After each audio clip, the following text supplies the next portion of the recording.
G'day legends, I hope you're all fantastic. We're checking out Firmware 25 Beta for the X-3 today. I've been super excited to try this one. It came out a little over a week ago while I was away on tour. I got back home yesterday, but I really needed a day to get back in the time zone, get rehydrated, and more importantly, let my ears reset. This isn't going to be a granular comparison between the amp modeling in the previous firmware and the current firmware.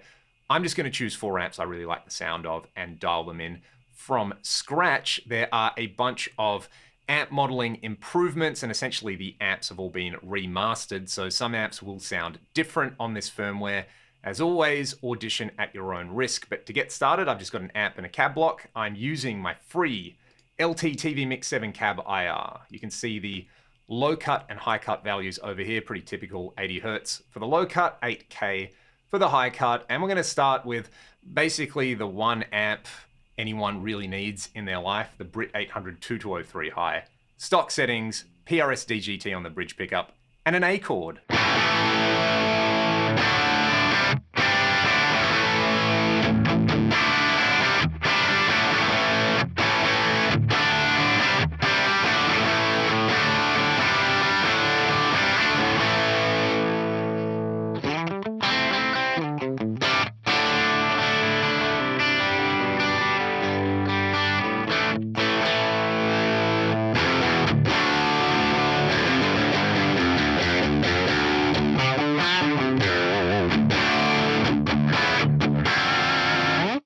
That sounds like rock and roll straight away. You could throw a boost in front of that using a drive or using the preamp boost in here. I really like the CC boost. So let's just have a listen to what that one does. Again, with the amp at stock settings.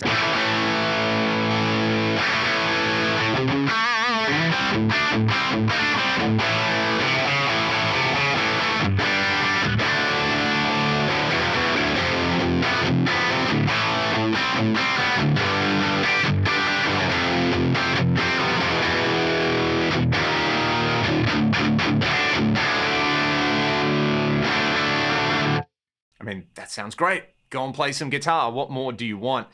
I kind of want a little bit more gain, so I like bumping the gain, the bass, and the mid-range and treble a little bit on this particular amp.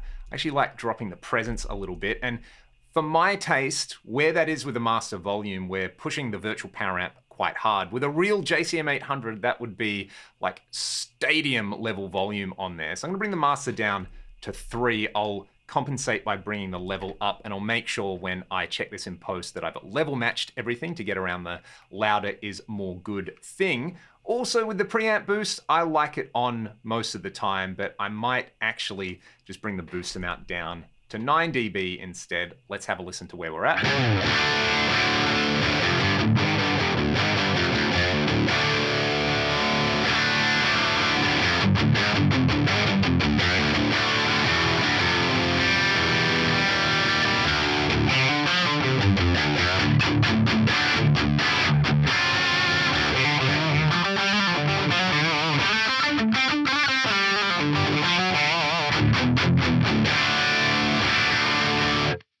Yeah, that is bright, that is angry on its own. It might be a bit too bright and a bit too angry depending on what you're listening to, but the reason these real amps are revered is because that occupies all the space you want an electric guitar to occupy, and that will cut through a mix in a wonderful, wonderful way. We can actually do some things that a stock JCM 800 can't do, like having a depth control. I actually like adding some depth to this amp. Let's have a listen to it.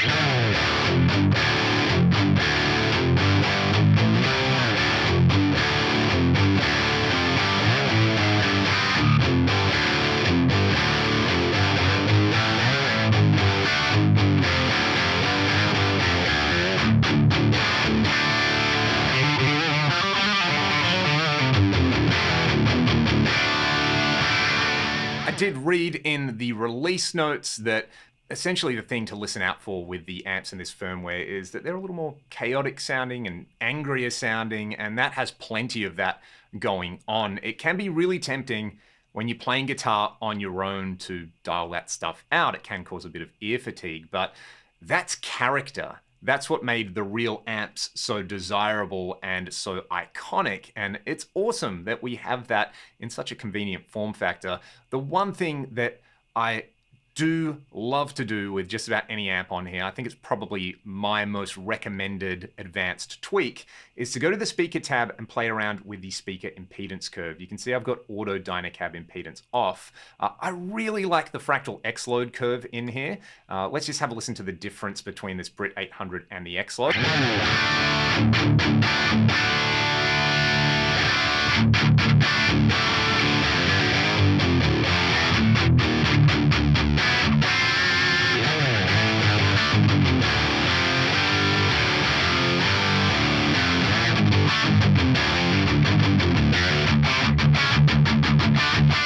That extra little bit of low-end thump is really nice. I also really like this 4x12 Brit greenback impedance curve. It's a little bit leaner.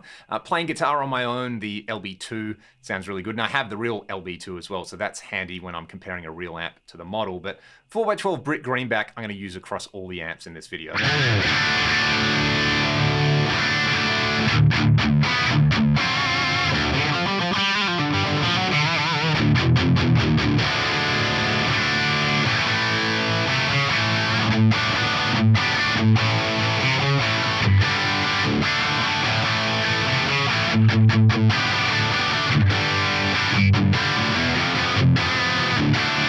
Let's go for something a little less high gain. I'm going to go with the Deluxe Reverb normal channel over here. I'm on the neck pickup in the split mode on the DGT. Let's just hear it at stock settings. I'm still in drop D, but I'll dial this in to taste for kind of like a bluesy grit.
I'm pretty stoked with the way that Deluxe Reverb normal channel is sounding. It feels really good under the fingers as well. And I like the way it plays with my volume and tone controls on here. Next, well, we've got what is historically considered one of the most fiddly amps to dial in. It's a Boogie Mark IV model on here. This is the mid-gain variant. I won't even bother playing it at stock settings. We all know it sounds pretty underwhelming, but what I like to do is crank the overdrive, turn the bass all the way down, turn the treble up around 8 or 9, bring the mids down, and if you're not familiar with these amps, these settings look crazy. Present somewhere around 2. I kind of like bumping the master on these to add a bit of power amp grind in there. But then the trick is you go to the output EQ and you dial this in to taste. So these are kind of the settings I've been using live for the last couple of years, and they've served me quite well. Sounds quite close to my real Mark IV. Again, speaker tab, I'm going to set it to the 4x12 greenback because I'm using a cab IR based off a Marshall cabinet with greenbacks. And yeah, this should do the thing, especially if I go to the bridge humbucker.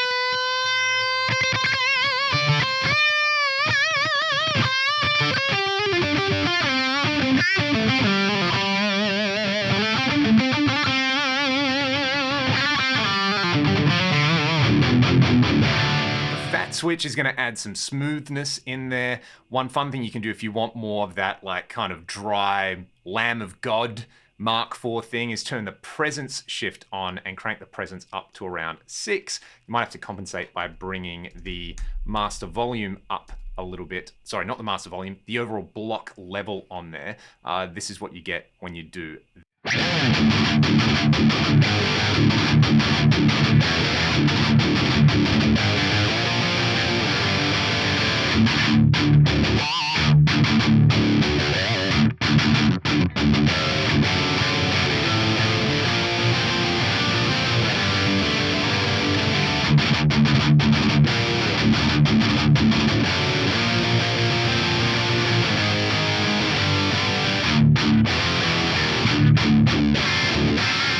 Mark's rule, we all know that this model is still sounding fantastic in this firmware. And then the last amp in here, and the most recent addition that I've really fallen in love with, is this 5153 100 watt Stealth Red model on here. I'll let you hear it at the stock settings. I'll actually, before I do that, I'll set the speaker impedance curve to the greenback curve in there just to be nerdy over there. And then I'm gonna dial it in where I like it, and basically the trick is you have to crank the presence control up above 9, just like the real amps on there. So let's just hear it where it is, and then I'll dial it.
I played the JCM 800 earlier and the Boogie Mark IV. This kind of combines my favorite features of them and crossbreeds them in there. I cannot wait to try this one live in place of my regular Mark series preset, and maybe like every other gig use the Mark and then the 5153 and then the JCM 800 for ragdoll stuff, just to keep things fresh and just to change it up on here. We do need to hear this with some grease, so let's take the 5153, and what I'm going to do, I'm going to add a reverb. I'll go to my free blocks library, which you can get from the video description. Let's go for this gold plate in here. I'm going to play some stereo pitch detune at the end of the chain. Let's just go for the LT Joule detune over here. Let's add a big, what are we going to do, a stereo delay or a multi-tap delay? Let's live dangerously and go for the multi-tap delay in here. I'm going to use Leon's lead over here, and let's have a listen to what this sounds like with the Stealth. I also had the preamp boost in here. Just a little bit of CC boost on there makes it super angry on there. Let's hear it. I have to play this riff.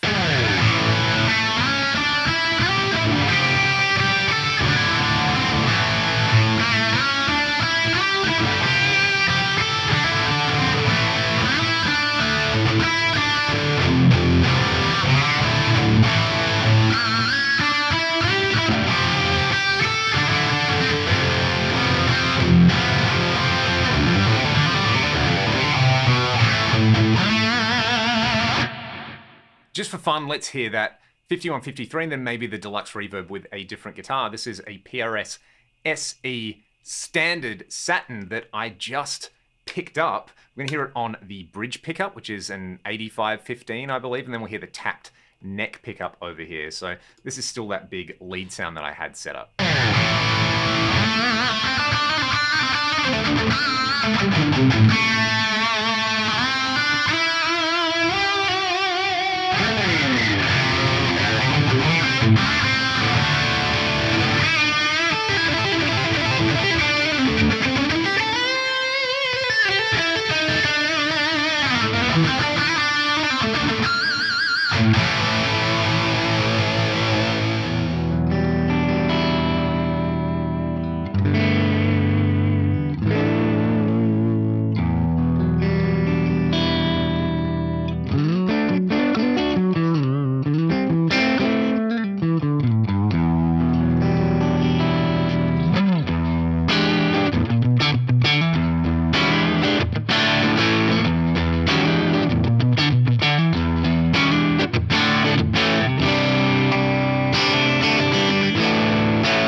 I'd highly encourage you to read the release notes before you install this. Again, there's changes to the underlying amp modeling algorithms, which will change your existing presets. Whether you think that's for the good or for the bad, depends on your taste. And I will let you all weigh in with your thoughts on this firmware in the comment section below. What are you hearing or not hearing between this and firmware 24? Again, I kind of purposefully didn't do a side-by-side comparison video. I'm sure other people will, but for now, these are 4 amps that I just love the sound of, that inspire me to play guitar, which at the end of the day is the important thing. I hope you enjoyed the video.